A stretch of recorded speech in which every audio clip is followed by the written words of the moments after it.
বড় বুৰঞ্জীটো লিখা নাই নাই বুৰঞ্জীত নাই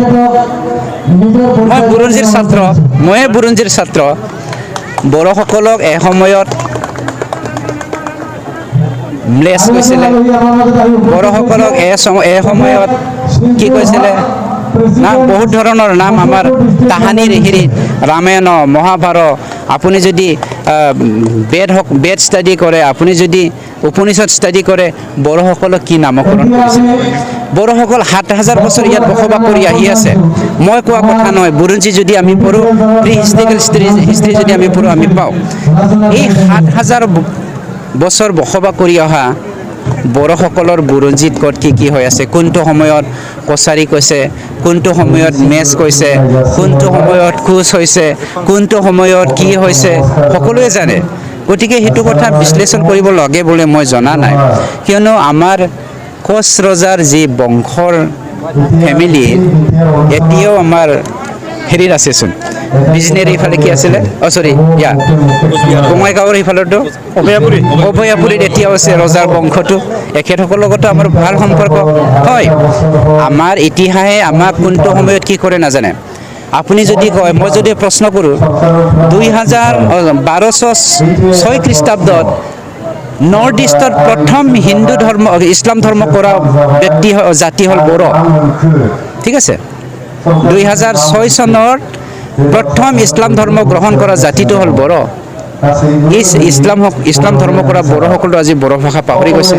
কালি কোনে ক'ব পাৰে মানে হেৰি কৰিব পাৰে যে প্ৰেডিকশ্যন দিব পাৰে যে সেই মুছলমান বড়োসকল বড়ো ভাষা নক'ব বুলি হয়নে নহয় আপুনি কওকচোন ইতিহাসে কি কৰে কি নকৰে বহুত সময়ত এতিয়াই চেঞ্জ কৰি থাকে অসম বুৰঞ্জীৰ কথা যদি আমি ভালকৈ ষ্টাডি কৰোঁ সম্পূৰ্ণ কথা আমি গম পাই ময়ো বুৰঞ্জীৰ এজন ছাত্ৰ আছিল কাৰণে অলপ মুখস্থ থকাখিনি কথাখিনি কৈ দিম চাওক কোনো জাত পাতৰ কথা নাই হিন্দু মুছলমান খ্ৰীষ্টিয়ান শিখ জৈন কোনো আমাৰ ইয়াত পাৰ্থক্য নাই যিসকলৰ মাটিৰ পাট্টা পাব লাগে ধৰক আমাৰ ধৰি লওক ফৰেষ্টৰ ক্ষেত্ৰতে চাওক ফৰেষ্টত আপুনি যদি প্ৰপ'জ ৰিজাৰ্ভ ফৰেষ্টত ঘৰ বান্ধি আছে তাহানি দিনৰ পৰা 2006 চনৰ আগৰ পৰাই এতিয়া আপোনাক 2006 চনৰ ফৰেষ্ট ডুৱেলাৰ একমতে যিসকল ট্ৰাইবেল ফৰেষ্ট ডুৱেলাৰ তেওঁলোকক 25 বছৰ হ'লে মানে মাটিৰ টাইটেল লেণ্ড টাইটেল চাৰ্টিফিকেট দিয়ে অৰ্থাৎ পাট্টাটো দিয়ে কিন্তু যিসকল জেনেৰেল ধৰি লওক আদিবাসী হ'ল নেপালী হ'ল ৰাজবংশী হ'ল তেওঁলোকক কিন্তু 75 বছৰ বান্ধি দিছে সেইটোতো আইনে বান্ধি দিয়া আমিতো বান্ধি দিয়া নাই সুপ্ৰিম কোৰ্টে বান্ধি দিছে সেইমতে আমি যাব লাগিব গতিকে পৰ্যায়ক্ৰমে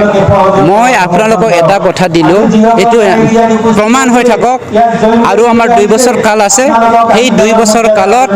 মাটিৰ কাৰণে বড়ো অনাবড়ো পলিটিকেল পাৰ্টি সৃষ্টি কৰাই দিলে হাগ্ৰামাই মাটিৰ কাৰণে মুছলমান বড়োৰ কনফ্লিক্ট ব্লাড শেড হৈ গ'ল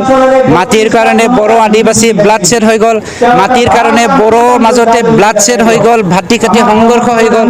সেইটো শেষ কৰিবলৈ কেৱল মাত্ৰ মাটিৰ সমস্যাটো আমি সমাধান কৰিব লাগিব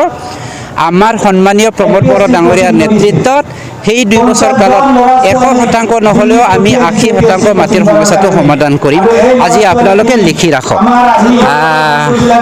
মই এটা কথা ক'ম ছাগলীয়ে কি নাখায় পাগলে কি নকয় অসমীয়াত এটা কি আছে প্ৰভাৱ আছে গতিকে ধৰি ল'লে হ'ল সেইটো এটা কথাও কয় মই মানে আমাৰ NDB সকলক আনিছোঁ কি বোলে কয়